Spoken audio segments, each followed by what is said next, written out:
My brother's wedding was 72 hours away, and the requests weren't asking for help anymore, they were demands for compliance.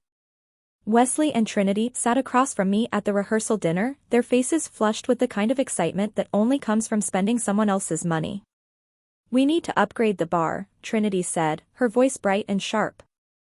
"Vintage wines only. And a caviar station. We saw it on Pinterest." I looked at them, then at my parents, waiting for the adult in the room to speak. My father cleared his throat. "It's a small change, Haley. Make it happen." I reminded them I had already covered $18,500 in venue deposits from my personal savings. "There isn't any more money," I said, my voice steady. My mother's fork clattered onto her plate. "You're ruining the aesthetic with your negativity." And then came the line that would sever the last tendon holding me to them. My father leaned forward, his voice low. "Honestly, Haley? The greatest gift for your brother's wedding is you vanishing from this family forever. We just want to enjoy the day without you." I didn't argue.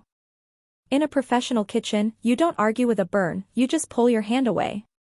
I stood up, pushed my chair in, and walked out of the restaurant without a single word. The cool Charleston air hit my face, and for the first time in a decade, I didn't feel the weight of their expectations. I just felt done. Before I tell you how their perfect day turned into a perfect disaster, drop a comment telling me where you're listening from and hit subscribe so we can meet here every day for more stories like this. Driving away from that restaurant, the silence in my car felt heavy, but not empty.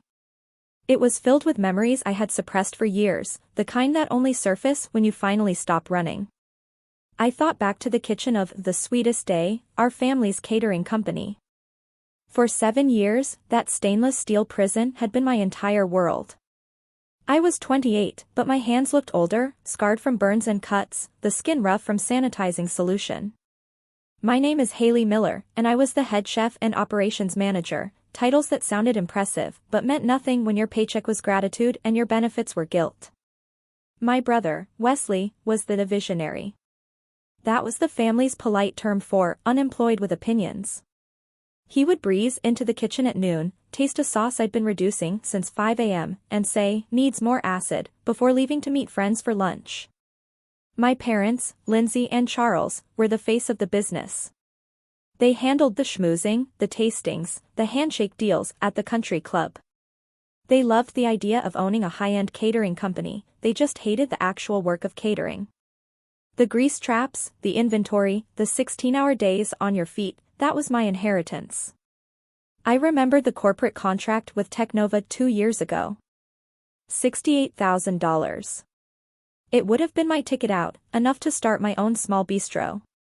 But the family business had hit a cash flow crisis, code for my father's gambling debts and my mother's shopping addiction. They begged me to stay, to manage the crisis, promising that this family builds together. So I turned down the contract. I stayed. I poured my savings into payroll to keep the lights on. I normalized the cruelty of their indifference because I thought it was the price of belonging.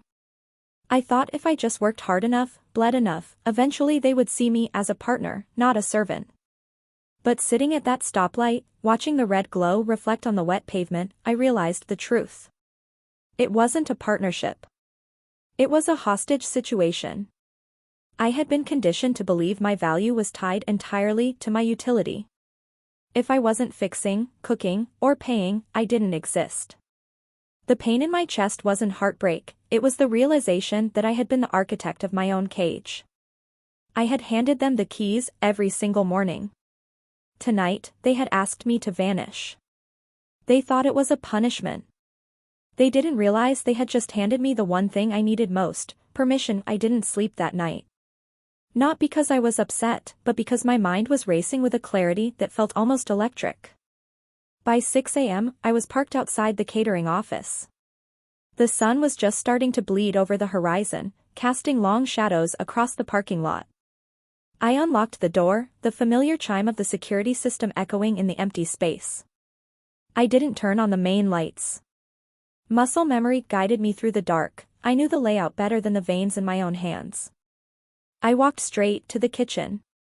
My station was exactly as I'd left it, immaculate, organized, ready for the morning prep. I opened my knife roll. These weren't company property, they were mine. Japanese steel, hand-sharpened, worth more than my car. I rolled them up, the leather creaking softly in the silence. It felt like packing up a limb. Then I went to the office. I logged into the main computer. My fingers flew across the keyboard, not with anger, but with precision. I pulled up the state licensing portal. The liquor license for The Sweetest Day was in my name. Because of my father's financial history, the state wouldn't issue one to him. I had signed the personal guarantee. I clicked Cancel Permit. A warning box popped up. This will immediately suspend all alcohol sales. Are you sure? I clicked Yes. Next, the commercial kitchen insurance. Also in my name, because my credit score was the only one that wasn't in ruins. Cancel policy. Effective immediately. Done. Finally, I typed up a simple email to the county health department. I, Haley Miller, hereby resign as the designated food safety officer for the Sweetest Day Catering, effective immediately. I am no longer responsible for operations at this facility. I hit send. It was done. In 30 minutes, I had dismantled the legal infrastructure of the business. I walked out the back door, my knife roll under my arm. As I locked the door for the last time, I felt a strange sensation in my chest. For years, I had been waiting for them to love me, waiting for a thank you that was never coming. That hope had been an invisible chain, binding me to this place, to these people. But last night, they had cut it. They thought they were cutting me loose to drift away and die. They didn't realize they had just cut the anchor. I wasn't drifting. I was sailing. By 10 a.m., my phone began to buzz. I sat on my balcony with a cup of coffee, watching the screen light up. First, it was Trinity. Where are you? The caviar delivery is here and the driver needs a check. I didn't answer. 5 minutes later, Haley, stop being dramatic. We need you here. The ice sculpture guy is asking for placement. I took a sip of coffee. The entitlement was breathtaking. They truly believed I was just sulking, that I would eventually come crawling back to save the day because that's what I always did. Then came my mother. Her voicemail was a masterclass in gaslighting. Haley, this is childish. We're all under a lot of stress, and you running off is incredibly selfish. You know Wesley can't handle the logistics alone. Get back here and do your job. We can talk about your feelings after the wedding. She didn't sound worried, she sounded annoyed, like I was a malfunctioning appliance. Around noon, I saw the social media posts. Wesley had posted a photo of himself and Trinity at the venue, holding glasses of champagne. The caption read, "Wedding prep is stressful when you're dealing with negativity, but we're focusing on the love. Can't wait for our perfect day. Hashtag no bad vibes." The comments were filled with friends praising their resilience. My mother had commented, "So proud of you two for rising above." I scrolled through the feed, feeling a cold detachment. They were rewriting the narrative in real time, painting themselves as the victims of my negativity. It validated everything I had done. They didn't miss me, they missed my labor. They didn't want my presence, they wanted my compliance. Every angry text, every passive-aggressive post was just confirmation that I had made the right choice. I wasn't a person to them, I was a resource. And the resource had just run dry. I put my phone on Do Not Disturb and went for a walk along the Battery. The wind off the water was strong, whipping my hair across my face, but for the first time in years, I didn't feel like I was walking against a current. I was moving with it. The next day, Thursday, I met Alexa at a small bistro downtown. Alexa was one of the few friends I had managed to keep, mostly because she was stubborn enough not to let me push her away. She was a contract lawyer, sharp and unsentimental. When I told her what I'd done, she didn't gasp. She smiled. "About time," she said, pulling a legal pad from her bag. "But we need to make this official. You don't just want to leave, you want to be liability-proof." We spent an hour drafting a formal notice of resignation and asset withdrawal. It wasn't emotional. It was a sterile, legal document listing the permits cancelled, the accounts closed, and the retrieval of personal property. This protects you, Alexa said, tapping the paper with her pen. When the lawsuits start, and they will, this proves you were gone before the disaster happened.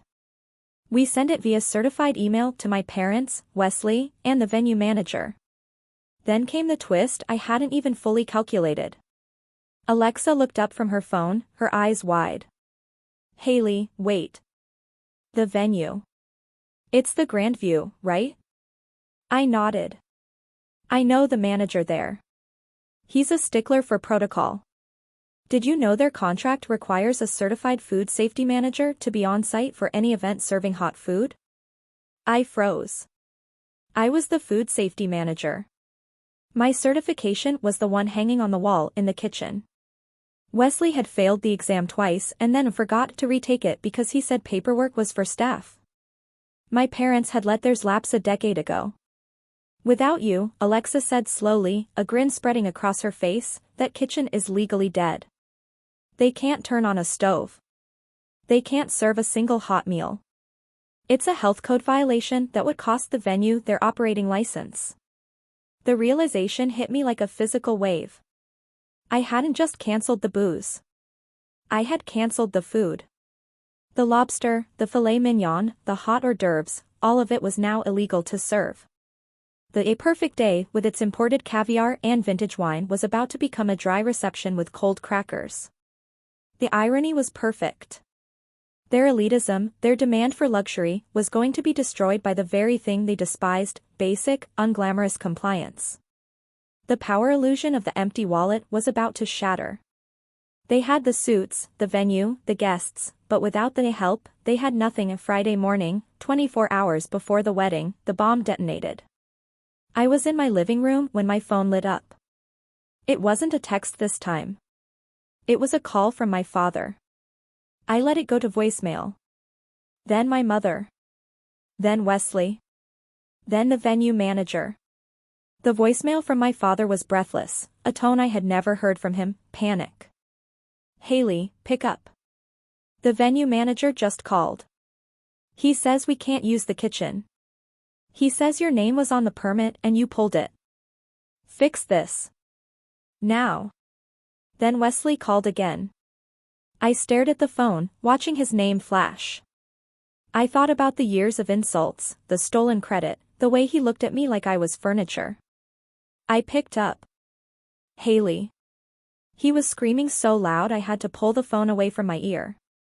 What did you do? They're locking the kitchen. They said no hot food.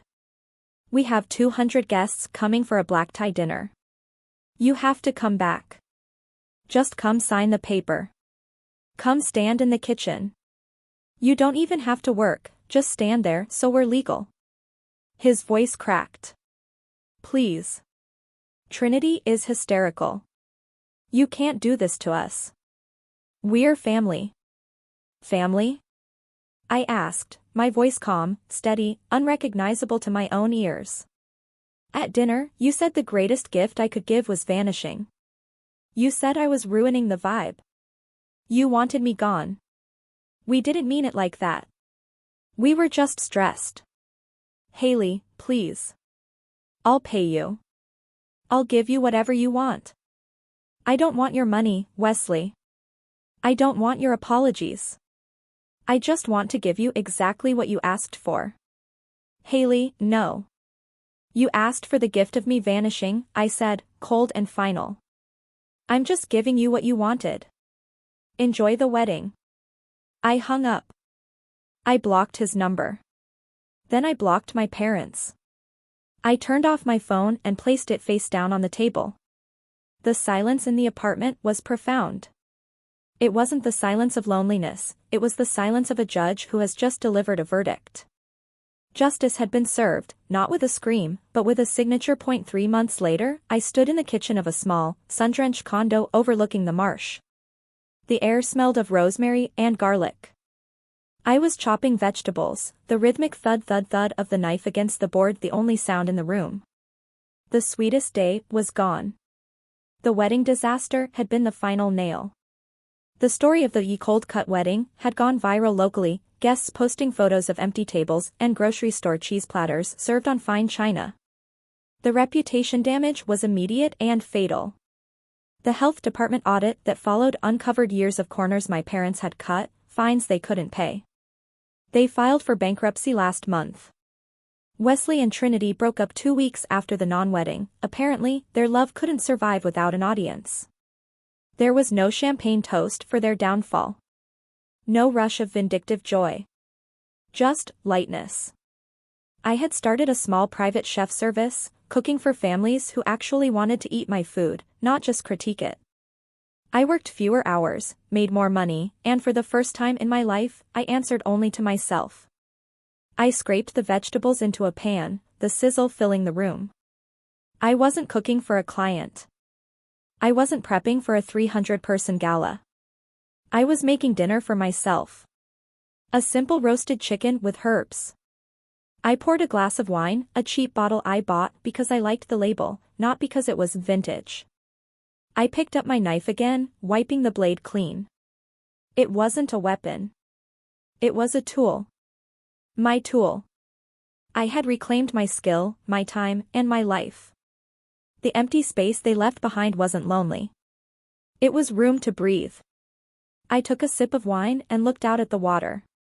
I had vanished from their lives, and in doing so, I had finally appeared in my own. If you've ever had to walk away to save yourself, tell me your story in the comments. And share this with someone who needs to know that leaving isn't losing, it's surviving.